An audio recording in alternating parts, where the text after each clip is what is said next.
अब हमें तो बहुत 7-8 दिन हमें ढूंढने के बाद वो पता लगा वहां पे जाकर। हम रेलवे स्टेशन मतलब 700-800 किलोमीटर ढूंढना इतना आसान काम तो होता नहीं है। तो 700-800 किलोमीटर हम वहां जाकर ढूंढे। अब ये पता नहीं चल पा रहा था एग्जैक्ट की कहाँ की घटना है। मेरे को ये था कि मेरा भाई डेथ कर गया है तो उसकी बॉडी तो किसी तरीके से ले जाना है। अब हम अगर वहां उन लोगों से करते कि नहीं आपने कैसे कर दिया, और एक भाषा लैंग्वेज प्रॉब्लम था, तो हम कैसे मतलब उन सब लोग से अकेला कैसे आदमी लड़ सकता है उन लोग से, वो ऑफिसर है। मैं यही चाह रहा हूँ कि अगर वो ये पता लग जाता कि जांच में कि कैसे हुआ तो थोड़ा सा तसल्ली हो जाता कि मैं इतना दौड़ा घूमा इतना परेशान हुआ, उसका थोड़ा मेरे को तसल्ली हो जाता है कि हाँ मेरे भाई की मौत ऐसे हुई है।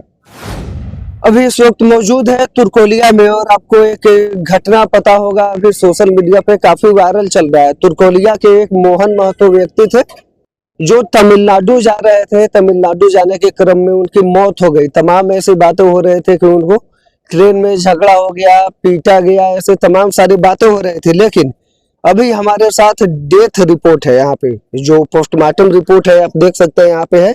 और इसमें जो लिखा गया है 100 सीआरपीसी धारा 174 के तहत एक्सीडेंटल फायर रिपोर्ट बताया गया है। और अभी आप पीछे जो घर देख रहे हैं ये घर है मोहन महतो का, और मोहन महतो के आप भाई हैं। क्या नाम है आपका? चंद्रिका महतो। कैसे कैसे घटना है, कब गए थे वो यहाँ से? 3 तारीख को यहाँ से गया था वो, और 6 तारीख का घटना है वहाँ पे। तो कैसे पता चला आपको घटना के बारे में? अब हमें तो बहुत 7-8 दिन हमें ढूंढने के बाद वो पता लगा वहाँ पे जाकर। हम रेलवे स्टेशन मतलब 700-800 किलोमीटर ढूंढना इतना आसान काम तो होता नहीं है। तो 700-800 किलोमीटर हम वहाँ जाकर ढूंढे। अब ये पता नहीं चल पा रहा था एग्जैक्ट की कहाँ की घटना है। तो हम यहाँ से डायरेक्ट पहुंचे ताम्बरम से हम गए तिरुचिपल्ली, फिर तिरुचिपल्ली से हम आए 100 किलोमीटर पीछे विरुधाचलम। वहाँ पे जो दूसरा लड़का है उसका पता चला कि सुरेंद्र वहाँ हॉस्पिटल में भर्ती था।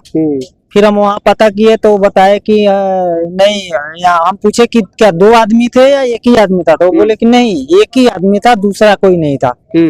तब मुझे लगा कि शायद मेरा भाई यहाँ नहीं गिरा हुआ है, यहाँ मतलब उसकी चोट यहाँ झगड़ा वगैरह नहीं हुआ है, वो अकेले था। फिर हम रेलवे स्टेशन गए, फिर वहाँ पे जाके अपने भाई का फोटो दिए और वहाँ कंप्लेन के मिसिंग कंप्लेन लिखा है। फिर वहाँ लिखाने के बाद मैं फिर रिटर्न गया तिरुचिपल्ली। फिर वहाँ से मैं गया जहाँ पे ये लोग जा रहे थे कोविलपट्टी, वहाँ से लगभग 400 किलोमीटर दूर। फिर वहाँ जाके एक दिन रुका मैं, उसके बाद फिर मैं वहाँ कोविलपट्टी से गाड़ी पकड़ा। तो फिर मैं 16 तारीख को आया विल्लुपुरम रेलवे स्टेशन में 16 तारीख को 3 बजे रात को। फिर 16 तारीख को हम वहाँ जब रुके तो 6 बजे के करीब हम चलने लगे। तब फिर वहाँ पता चला कि जब हम गए रेलवे स्टेशन में पुलिस स्टेशन, तो वहाँ पता लगा कि ये वायर पकड़ लिया था। फिर हम बहुत रोने वोने लग गए। तब उन लोगों ने मतलब हम दिखाया, फिर उन लोगों ने वो लिख कर दिया एम्बुलेंस नंबर और बोले कि JRPF में आप चले जाइए। फिर हम वहाँ गए तो उन लोगों ने बताया कि हाँ तुम्हारा भाई 10 तारीख को डेथ कर गया है और उसका बॉडी जो है वो चेन्नई उसमें सरकारी हॉस्पिटल में है। तो फिर वहाँ की पूरे दिन लगा हमें विल्लुपुरम में, पूरा कागजी प्रक्रिया हुआ और वहाँ इतना कष्ट हो रहा था हमारे को बातचीत करने में। जो वहाँ के मतलब छोटे मोटे अधिकारी थे वो तो कुछ समझ ही नहीं पा रहे थे, जो बड़े अधिकारी थे वो थोड़ा बहुत इंग्लिश समझ पा रहे थे, और मुझे भी इतना इंग्लिश आता नहीं है कि मैं पूरा इंग्लिश बोल सकूं। तो इसी तरीके से फिर वहाँ की कागजी कार्रवाई किसी तरीके से पूरा हुआ।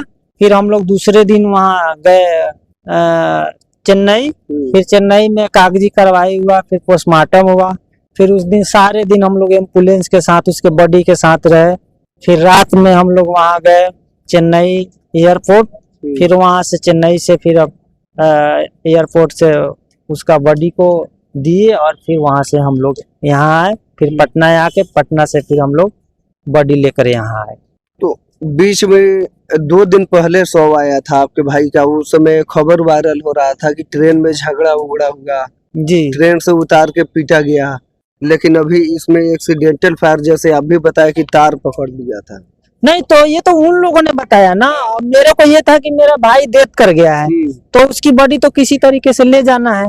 अब हम अगर वहाँ उन लोगों से करते कि नहीं आपने कैसे कर दिया, और एक भाषा लैंग्वेज प्रॉब्लम था, तो हम कैसे मतलब उन सब लोग से अकेला कैसे आदमी लड़ सकता है उन लोग से, वो ऑफिसर हैं।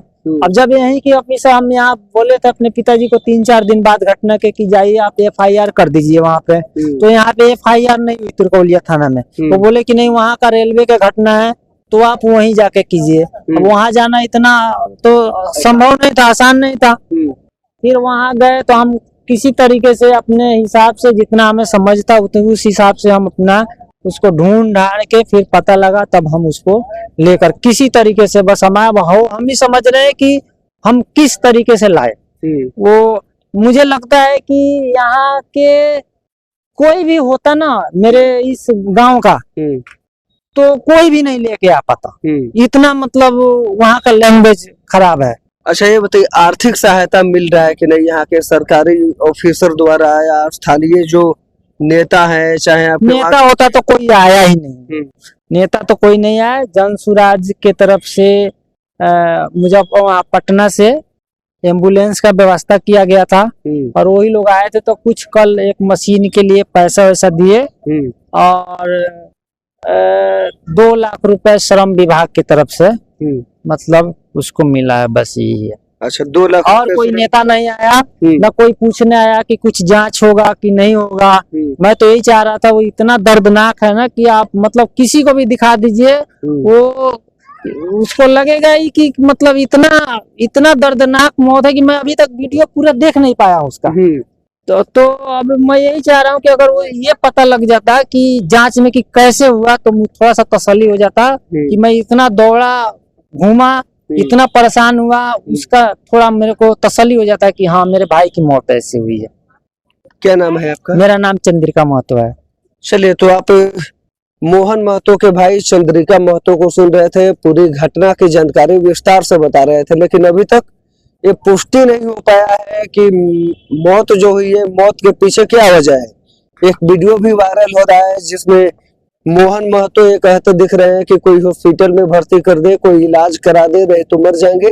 बहुत सारे उनकी जो पीड़ा है वो पीड़ा वीडियो में दिख रही है, कहीं ना कहीं सोचने वाला बात है। बाकी श्रम विभाग की तरफ से जैसा इन्होंने बताया 2 लाख रुपए मिल रहा है, लेकिन स्थानीय जो जनप्रतिनिधि है उनके द्वारा कोई इनको सहायता नहीं मिल पा रही है ना। दिया है मतलब वो बोले हैं कि हम घर और का उसका व्यवस्था करते हैं और उसके बच्चे का पढ़ाई लिखाई का हम आगे बातचीत करते हैं, पर नेता कोई नहीं आया यहाँ से, मंत्री वगैरह कोई नहीं आया। चलिए, तो आप सुन रहे थे चंद्रिका महतो बता रहे थे। बाकी इस खबर पे आपका क्या राय है कमेंट बॉक्स में साझा कीजिएगा। आप सत्याग्रह लाइव देख रहे थे, मैं हूँ सानू पांडे, बहुत बहुत धन्यवाद।